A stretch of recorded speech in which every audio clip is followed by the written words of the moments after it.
hadden eerst podiumtraining vrijdag en zaterdag en zondag hadden we de 3 kwalificaties. Ja, en jullie werden beoordeeld als eerste. Ja, Verwacht. verwacht.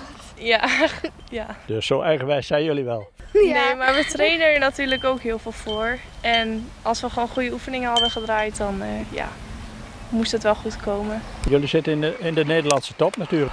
Ja, klopt, bij Team NL. Maar niet alleen Nederlandse top, ook een beetje op Europees niveau. Ja, we hadden een toernooi in Polen begin juni. En daar zijn we eerste geworden.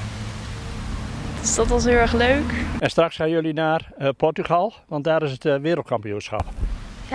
Daar gaan we tegen niet alleen Europa, maar tegen heel de wereld eigenlijk. Ja. Maar we hebben hele goede concurrentie, dus we zien het wel. Ja. Maar we gaan er hard voor trainen om natuurlijk zo hoog mogelijk te eindigen. Ja, wat denken jullie zelf? Sowieso wel finale plek. En we hopen natuurlijk op een podiumplek.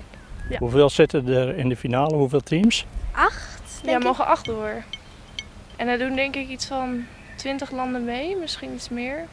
Tenminste bij het EK was het 21 landen. Ik weet niet hoeveel het er nu zijn bij het WK. Is het eigenlijk moeilijk? Acro, kan ik het ook leren?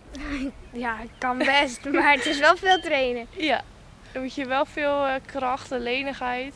En de elementen moet je goed onder controle hebben. Ja. Het is soms best wel gevaarlijk natuurlijk. Ja. Ik moet heel sterk zijn en Yuka moet vooral heel lenig en salto's kunnen maken en alles. Zodat ik haar weer kan opvangen in die salto. Jullie moeten elkaar ook heel goed vertrouwen natuurlijk. Ja, zeker. Gaat dat ook wel eens mis?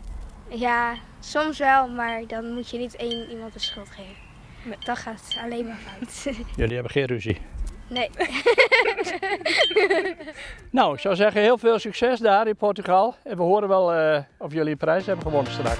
Bedankt in ieder geval. Ja, heel bedankt.